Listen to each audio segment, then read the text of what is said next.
बिस्मिल्लाहिर्रहमानिर्रहीम रब्बि इश्रह सदरी व यस्सिर लि अमरी वहलुल उक़दतम मिन लिसानी यफ़क़हू क़ौली। अस्सलाम वालेकुम व रहमतुल्लाहि व बरकातहू। उम्मीद करता हूँ तमाम सुबह खैरियत से होंगे, अपने घरों में खुश होंगे, महफूज होंगे। अल्लाह ताला आपको सलामत रखे, खुश रखे। ठीक है जी। अल्लाह ताला आपको कामयाबी से नवाजे, आपकी जो मंजिल है उनकी तरफ गामज़न रहें। कोई भी डिफ़िकल्टी आती है हँसते मुस्कुराते उसको फ़ेस करें, उसको ओवरकम करें, ठीक है? और अपनी कामयाबी की तरफ चलते रहें। ठीक है जी। इंट्रोडक्शन टू फिज़िक्स आपका आज का लेक्चर है। ठीक है, टाइटल से जैसे आपको अंदाज़ा हो गया होगा कि बेसिकली इंट्रोडक्शन टू फिज़िक्स आपका लेक्चर है आज। क्योंकि हम 9th क्लास की जो फिजिक्स की बुक है उसको हम स्टार्ट करने लगे हैं, तो उससे पहले इंट्रोडक्शन ऑफ फिजिक्स का लेक्चर लाजमी था, स्पेशली 9th क्लास के स्टूडेंट्स के लिए, ताकि बच्चों को पता हो कि बेसिकली फिजिक्स है क्या चीज़। ठीक है, क्योंकि जैसे हम 8th क्लास से 9th क्लास में जाते हैं तो बच्चों की क्यूरियोसिटी होती है, एक एक नया जोश होता है कि हमें एक अच्छी चीज़ सीखने को मिलेगी। तो ये जोश हमें पूरा सेशन, पूरी लाइफ लर्निंग के लिए गुजार देनी चाहिए। हमें हर पहलू में लर्न करना चाहिए, सीखना चाहिए। ठीक है, और इंट्रोडक्शन टू फिजिक्स बाकी जो स्टूडेंट्स हैं 10th फर्स्ट या सेकंड ईयर या बाकी क्लास के जो फिजिक्स के स्टूडेंट्स हैं उनके लिए भी नॉलेजेबल है। इसको सुने, पूरा सुने, आपको इंशाल्लाह काफ़ी नॉलेज मिलेगा इसमें से। ठीक है, आगे आप देखेंगे फिजिक्स बेसिकली क्या चीज़ है। 4th सेंचुरी में फिजिक्स का वर्ड यूज़ किया जाता था। 4th सेंचुरी में फ्यूसिसिस। ठीक है, अब फ्यूसिसिस का क्या मतलब है? नेचर। इसका मतलब क्या है जी? नेचर आपके पास। ठीक है, और फिजिक्स का अगर हम ग्रीक लैंग्वेज में वर्ड देखें, ग्रीक लैंग्वेज में इसको यूज किया जाता है फिजिसिस,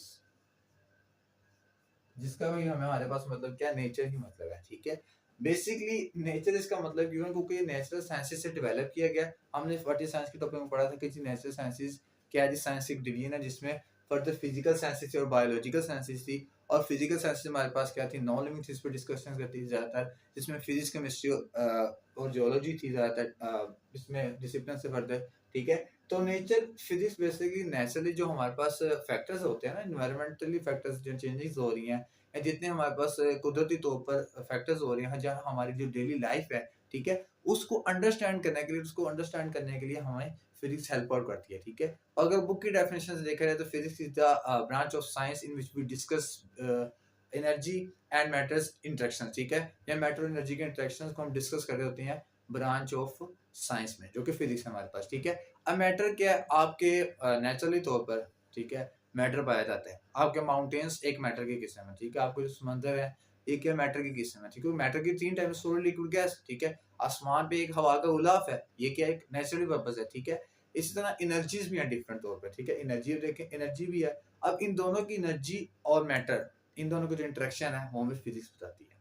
ठीक है जी, और स्पेशली फिजिक्स हमें नेचुरली तौर पर जितने भी फैक्टर्स होते हैं उनको समझने में मदद देती है। ठीक होगी बात। आगे देखें, हाउ यूनिवर्स बिहेव्स। एक क्वेश्चन है एक तरह का जी कि फिजिक्स हमें यूनिवर्स को अंडरस्टैंड करने में कैसे हेल्प आउट करती है। ठीक है, फिजिक्स जो है हमारे पास यूनिवर्स के जो लॉज हैं, ठीक है, कायनात के जो कानून है उसको हेल्प आउट करती है, हमें समझने में मदद देती है। ठीक है, नेचुरली तौर पे जो लॉज हैं उसको समझने में हमारे पास मदद दे रही है। ठीक है, बेसिकली देखें, अब सूरज सुबह तलू होता है। ठीक है, तलू होता है तो हमारे पास कायनात में सूरज के अलावा कोई बड़ा सोर्स नहीं है लाइट का और हीट एनर्जी का। बाकी सोर्स भी होते हैं हमारे पास उसके लिए। ठीक है, मतलब कि लाइट और हीट नहीं, हम डिफरेंट और भी चीज़ों से गेट करें, लेकिन लाइट और हीट उसका मेजर समझने सोर्स है हमारे लिए पूरी कायनात में सूरज। ठीक है, तो जैसे वो तुलू होता है, सुबह राइज होता है, ठीक है, तो क्या होता है कि हमें एनर्जी देता है और हमें लाइट देता है। ठीक है, और इसी तरह रात में जो चांद है वो भी हमें लाइट दे रहा होता है बेसिकली ज्यादातर। ठीक है, तो ये क्या है कि लाइट एनर्जी, हीट एनर्जी, ये क्या चीजें हैं? ये नेचुरली चीजें हैं जो कि फिजिक्स हमें डिफाइन करके बता रही है। ठीक है, अगर मैं इसकी टेक्नोलॉजी में या आज की मॉडर्न लैंग्वेज में इसको दिखाऊं, आपको एग्जांपल दूं इसकी, तो आप सुबह सुबह उठते हैं, किस पे उठते हैं? अलार्म जब बजता है। ठीक है, अब जब अलार्म बजता है या अलार्म रिंग करता है तो आप उसको बंद कर देते हैं डेफिनेटली। ठीक है, जब आप उसको बंद कर दिया, जब अलार्म की आवाज आपके कान में गई, ठीक है, वो एक नेचुरली पर्पस है। ठीक है, नेचुरल पर्पस कैसे है? अब देखें, साउंड अगर आपने देखा है ना, साउंड साउंड अगर आपकी आवाज, आपको मेरी आवाज जब आ रही है, ठीक है, या वैसे आप लोग मेरे सामने बैठे हो, फिजिकली तौर पे मेरे पास बैठे हो, तो साउंड को प्रोड्यूस होने के लिए 2 चीजों की जरूरत होती है, एक मटेरियल मीडियम की और एक वाइब्रेटिंग बॉडी की। ठीक है, अब वाइब्रेटिंग बॉडी तो आपके पास है, लेकिन नेचुरली तौर पर अगर आपके पास मटेरियल मीडियम ना हो, मटेरियल मीडियम है एयर यहाँ पे, ठीक है, एयर ना हो तो आप आवाज नहीं सुन सकते। ठीक है, तो हमारे पास जो एयर वो तो नेचुरली हमारे पास है। ठीक है, अल्लाह ताला की नेमत है, हवा भी हमारे लिए। ठीक है, तो अगर एयर ना हो तो हम नहीं समझ सकते किसी चीज को, आप मेरी बात नहीं सुन सकते, आपको सिर्फ लिपसिंग नजर आएगी। और अगर इस तरह बॉडी वाइब्रेट ना करे तो क्या होगा, आप तब भी साउंड नहीं सुन सकते, ठीक है। तो ये दोनों कंडीशन लाजमी है हमारे पास, ठीक है। तो ये एग्जाम्पल दिया मैंने कि यूनिवर्स के जो लाज हैं बेसिकली वो कैसे डिटरमाइन किए जा सकते हैं, हमें यूनिवर्स के लाज हमें फिजिक्स समझने में कैसे हेल्प आउट करते हैं। जैसे कि हमारे पास अगर इन्वेंशन जैसे जैसे होते हैं फर्दर आगे आगे, अगर हमने एक कार डिजाइन की तो वो प्रिंसिपल मैकेनिक्स पे डिजाइन की, ठीक है। अगर हमने एक रेफ्रिजरेटर डिजाइन किया तो थर्मोडायनामिक्स के पर्पस पे डिजाइन किया। इस तरह जितनी हमने इन्वेंशंस की हैं वो कोई ना कोई प्रिंसिपल रखती हैं, और इस प्रिंसिपल इन लॉज को अंडरस्टैंड करने के लिए हमारे पास कौन सी एक टाइप आई, फिजिक्स एक हमारे पास टाइप आ गई, किसकी सॉरी ब्रांच आ गई, किसकी, साइंस की एक ब्रांच आ गई, ठीक है। यही नहीं, फिजिक्स हमारे पास डिफरेंट जो केमिस्ट्री मैथ्स मेथडोलॉजी है इनके साथ भी इन्वॉल्व होती है, ठीक है। फिजिक्स में आप डेरिवेशन भी देखते हैं, फिजिक्स में आप इक्वेशंस भी देखते हैं, फिजिक्स में थ्योरेटिकल पार्ट भी देखते हैं, तो ये केमिस्ट्री में भी यूज हो रहा होता है, मैथ में भी यूज हो रहा होता है, ठीक है। जब आप हायर क्लासेस में जाते हैं आप लोग, तो उसमें ज्यादातर ये चीजें यूज की जा रही होती हैं, ठीक है जी। तो ये हो गया हमारा पहला पॉइंट। दूसरा पॉइंट देखते हैं नेचुरल फिलोसफी का, बेसिकली कि फिलोसफी क्या वर्ड है, ठीक है, या फिलोसफी क्या चीज है। तो बेसिक अगर मैं आपको बताऊं तो नेचुरल फिलोसफी जो है बेसिकली हमारे पास, फिलो का मतलब होता है लव, ये दो वर्ड से बना है एक तरह का, ये फिलो, दो वर्ड्स, फिलोसफी, फिलो का मतलब होता है आपके पास लव, और फी का मतलब होता है नॉलेज या इंटरेस्टफुली, ठीक है, लव और नॉलेज। बेसिकली आपके पास फिलोसफी का जो मतलब बनता है कि आप किसी भी नॉलेज को लवली पढ़ रहे हैं, लवली का मतलब इंटरेस्टफुली पढ़ रहे हैं, उसमें क्रिटिकली पढ़ रहे हैं। हम कहते हैं कि यार तो फिलोसफर है, ठीक है, या हमने डिफरेंट फिलोसफर्स देखे हैं, हमने डिफरेंट फिलोसफर्स को सुना है, पढ़ा है। अब क्या है, वो फिलोसफर का कोई एक सिंपल सब्जेक्ट नहीं है, हाँ इसके लिए एक अलग फील्ड होती है फिलोसफी, लेकिन फिलोसफर कोई एक अलग सब्जेक्ट नहीं है। क्यों? अगर आप फिजिक्स में इसको क्रिटिकली तौर पर मतलब फिजिक्स में डीप स्टडीज करते हैं जाके, इसमें खुद कुछ इन्वेंशन करना चाहते हैं या इसके कॉन्सेप्ट को मजीद समझना चाहते हैं, तो ये क्या है, फिलोसफी आपके पास क्या है, ये फिलोसफी आपको अंडरस्टैंड करेगी, हेल्प आउट करेगी। क्यों? आपने क्रिटिकली तौर पे लवेबल आपने कोई किसी नॉलेज को अटेन किया है, जब आप किसी नॉलेज को किसी चीज को क्रिटिकली तौर पे देख लेते हैं तो वो क्या बन जाती है, वो फिलोसफी बन जाती है आपके पास, ठीक है। तो ये क्या है, फिलोसफी के किसी नॉलेज को लवली तौर पे पढ़ना, ये आपका फिलोसफी है।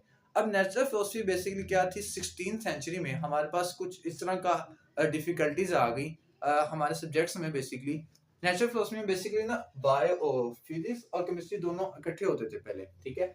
लेकिन 16th सेंचुरी में क्या होता है कि हमारे पास दो सब्जेक्ट्स, बायो फिजिक्स सब्जेक्ट्स कह लें, आप टॉपिक कह लें, ठीक है, और क्वांटम मैकेनिक्स,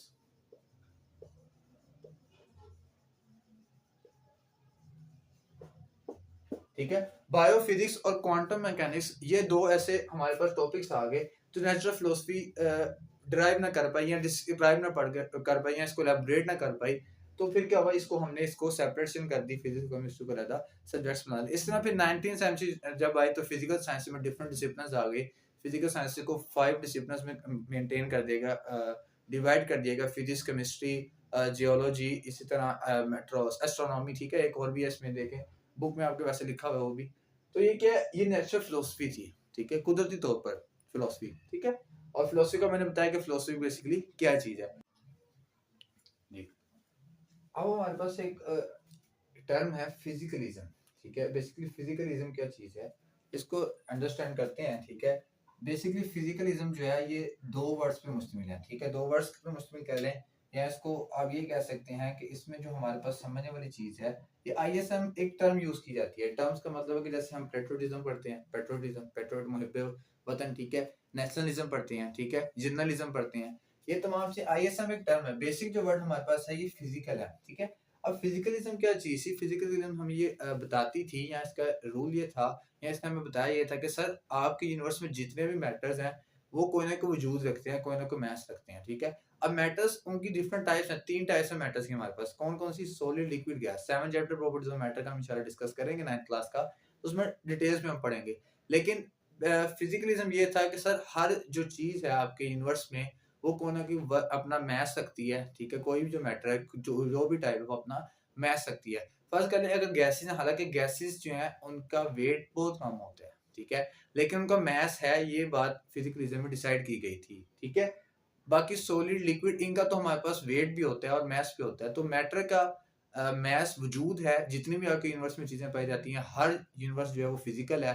फिज़िकल का मतलब उसका कोई ना कोई मैथ्स है।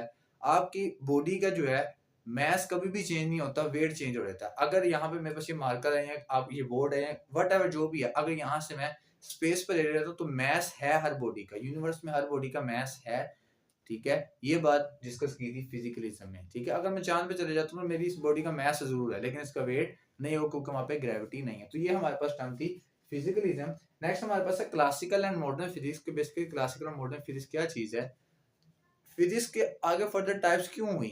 क्लासिकल जब फिज़िक्स थी हमारे पास तो मॉडर्न फिज़िक्स की हमें ज़रूरत क्यों पड़ी? मॉडर्न फिज़िक्स की ज़रूरत इसलिए पड़ी क्योंकि क्लासिकल फिज़िक्स में हम सिर्फ डिस्कस कर रहे थे नॉन क्वांटम मैकेनिक्स को। नॉन क्वांटम मैकेनिक्स को सिर्फ हम डिस्कस कर रहे थे। किस में डिस्कस कर रहे थे? हम डिस्कस कर रहे थे जी क्लासिकल फिजिक्स में। और मॉडर्न फिजिक्स हमें हेल्प आउट की किस चीज को? क्वांटम मैकेनिक्स को डिस्कस करने के लिए, क्वांटम मैकेनिक्स को पढ़ने के लिए हमें डिस्कशन की। ठीक है, अब मैकेनिक्स क्या है? ये मैकेनिक्स हमारे पास फर्दर डिवीजंस हैं फिजिक्स के लिहाज से। ठीक है, अब क्वांटम मैकेनिक्स और नॉन क्वांटम मैकेनिक्स में डिफरेंशिएट करने के लिए, ठीक है, जब हम क्लासिकल फिजिक्स पढ़ रहे थे तो उसमें क्वांटम मैकेनिक्स हम नहीं पढ़ पा रहे थे, तो उस डिफिकल्टी को ओवरकम किया मॉडर्न फिजिक्स ने आके। और मॉडर्न फिजिक्स जो कि आपके फेमस एल्बर्ट आइंस्टाइन, इन्होंने इसको ड्राइव किया था। ठीक है, जिनको 1921 में नोबेल प्राइज भी दिया गया था एल्बर्ट आइंस्टाइन को इस क्वांटम मैकेनिक्स की बुनियाद पे। ठीक है, जिनकी एक फेमस इक्वेशन भी है हमारे पास, E is equal to mc square. ठीक है, अब एल्बर्ट आइंस्टाइन ने क्वांटम मैकेनिक्स को डिजाइन किया जो कि बेसिकली मॉडर्न फिजिक्स थी। मॉडर्न फिजिक्स में क्या है कि मॉडर्न फिजिक्स में डिफरेंट चीजें पढ़ेंगे आप लोग, जैसे कि ब्लैक बॉडी रेडिएशन है, थ्योरी ऑफ रिलेटिविटी थी, फोटोइलेक्ट्रिक इफेक्ट है, कंपोनेंट इफेक्ट है, ये डिफरेंट चीजें आप आगे जाके पढ़ेंगे। क्या चीजें थी मॉडर्न फिजिक्स में थी और जो कि हिस्सा थी किसका? क्वांटम मैकेनिक्स का। ठीक है, तो इसलिए क्लासिकल और मॉडर्न फिजिक्स को सेपरेट किया गया। इसके बाद पॉइंट आता है जी रिलेशन विद एस्ट्रोनॉमी। आप जब हाई क्लास में इंशाल्लाह जाएंगे तो आप एक सब्जेक्ट पढ़ेंगे एस्ट्रोफिजिक्स। कौन सा सब्जेक्ट पढ़ेंगे जी? एस्ट्रोफिजिक्स। आप एक सब्जेक्ट पढ़ेंगे, वो सब्जेक्ट क्या है? वो बेसिकली एस्ट्रोनॉमी क्या मतलब है, रिलेशन कैसा है इसके? आप कहेंगे सर फिजिक्स का एस्ट्रोनॉमी के साथ क्या रिलेशन है? आगे जो एस्ट्रोनॉट्स जो होते हैं बेसिकली वो जब जाते हैं प्लैनेट्स वगैरह पे, या बेसिकली अगर मैं एस्ट्रोनॉमी की आपको डेफिनेशन करके बताऊं, करना चाहूं, तो मैं आपको ये कहूंगा जी एस्ट्रोनॉमी क्या है जी? एस्ट्रोनॉमी बेसिकली स्टडी होती है आपकी प्लैनेट्स, गैलेक्सीज, सन, मून, स्टार्स, इनके अबाउट जो स्टडी है उसको हम कहते हैं एस्ट्रोनॉमी, या हम कह सकते हैं एस्ट्रोफिजिक्स में हम इन चीजों को डिस्कस करेंगे। ठीक है, तो डिफरेंट जो चीजें फिजिक्स के लिहाज से है ना, आपका डिफरेंट एक्सपेरिमेंट्स करना स्टार्स पे जाके, गैलेक्सीज पे जाके जब ये एस्ट्रोनॉट जो जाके करते हैं तो उसमें फिजिक्स इन्वॉल्व होती है। ठीक है, तो हमारा फिजिक्स का एस्ट्रोनॉमी के साथ भी बड़ा डीप रिलेशन है। बेसिकली तो एस्ट्रोनॉमी हमने पढ़ा था कि फॉर्मल साइंस की एक ब्रांच है व्हाट इज साइंस के टॉपिक में, लेकिन हमारे पास एस्ट्रोनॉमी का फिजिक्स से भी क्या रिलेशन है? बहुत डीप रिलेशन है, और हम एक एस्ट्रोफिजिक्स सब्जेक्ट भी पढ़ते हैं इसके बाद। इसके बाद साइंटिस्ट के बारे से मैंने कहा थोड़ी सी इन्फॉर्मेशन दे दी। हम बेसिक साइंटिस्ट ज्यादातर पढ़ते हैं। सबसे पहले साइंटिस्ट एल्बर्ट आइंस्टाइन। ठीक है, जिनके famous equation E is equal to mc square. Albert Einstein ने E is equal to mc square इसलिए प्रूव की थी या इसलिए ड्राइव की थी, इन्होंने ये बात की थी कि सर आपकी जो यूनिवर्स है, इस यूनिवर्स में स्पीड ऑफ लाइट, लाइट की वेलोसिटी से ज्यादा कोई भी बॉडी, कोई भी मटेरियल मूव नहीं कर सकता, जिसकी बना पे इन्होंने E is equal to mc square दी थी, जिसमें m इसके पास मास था, c स्पीड ऑफ लाइट थी। ठीक है, जो कि 3 × 10⁸ मीटर पर सेकंड है। ठीक है जी, इसके बाद साइंटिस्ट में हमारे पास एक और साइंटिस्ट देख लें, अगर समझ लें, आइजैक न्यूटन। एक और हमारे पास साइंटिस्ट आएंगे आइजैक न्यूटन। ठीक है, आइजैक न्यूटन ने बेसिकली हमें कॉन्सेप्ट दिया था ग्रेविटी का। 5th चैप्टर आप ग्रेविटी का पढ़ेंगे, उसमें आपको इंशाल्लाह एलैबोरेट करके बताऊंगा, डिटेल में बताऊंगा जी कि ग्रेविटी का कॉन्सेप्ट कैसे दिया गया था। ठीक है, ये आइजैक न्यूटन ने ग्रेविटी का कॉन्सेप्ट दे के इब्तिदा की किसकी? फिजिक्स में अपने इन्वॉल्वेशन की। इससे पहले भी की काफी इन्वॉल्वेशंस की। ठीक है, बेसिकली आइजैक न्यूटन ग्रेविटी के अबाउट सोच रहे थे। वो सोच क्या रहे थे कि जी ये जो गैलेक्सीज हैं, ये जो जमीन के गिर्द चांद का घूमना, रिवॉल्वेशन, ये किस वजह से है। ठीक है, तो उस अबाउट इनको ग्रेविटी का कॉन्सेप्ट डेवलप हुआ। ठीक है, बाकी डिटेल्स हम 5th चैप्टर में इंशाल्लाह स्टार्ट में पढ़ेंगे। फिर आइजैक न्यूटन के बाद आपके पास गलीलो। ठीक है, गलीलो आपकी बुक का टॉपिक है एक गलीलो के अबाउट, ठीक है। गलीलो क्या था, इन्होंने बताया था कि जो यूनिफॉर्मली फ्री फॉलिंग बॉडीज हैं, फ्री फॉलिंग बॉडीज जो हैं उनका यूनिफॉर्म एक्सेलरेशन कैसे हम निकालेंगे या उनका एक्सेलरेशन कैसे होता है, ठीक है, और वो ग्रेविटी पे कैसे यूनिफॉर्म हो रही होती है, ये तमाम चीज़ें गलीलो ने हमें बताई थी first time free falling bodies का इन्होंने क्या किया था एक्सपेरिमेंट करके, ठीक है। आई थिंक सो ये पीसा के मीनार से सबसे पहला एक्सपेरिमेंट हमें पता लगा था इसका, ठीक है। इसके बाद आगे पास मैक्स प्लांक्स भी हैं जिन्होंने प्लांक्स थ्योरी पेश की थी।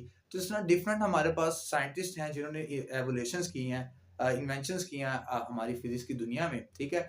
तो ये तमाम चीज़ें जो हैं बेसिकली ये बहुत इंटरेस्टिंग है, ठीक है, इसको समझना काफ़ी अच्छा है और लाजमी है कि हमें समझ बेसिकली है कि फिजिक्स क्या है और ये किस तरह हमारे लिए हेल्प आउट करती है, हमारे लिए किस तरह इंपॉर्टेंस रखती है, ठीक है। तो उम्मीद है कि आपको ये लेक्चर समझ आया होगा। अगर आपको ये समझ आया तो इसको लाइक करें, शेयर करें, सब्सक्राइब करें, दोस्तों के साथ शेयर करें इसको, ठीक है।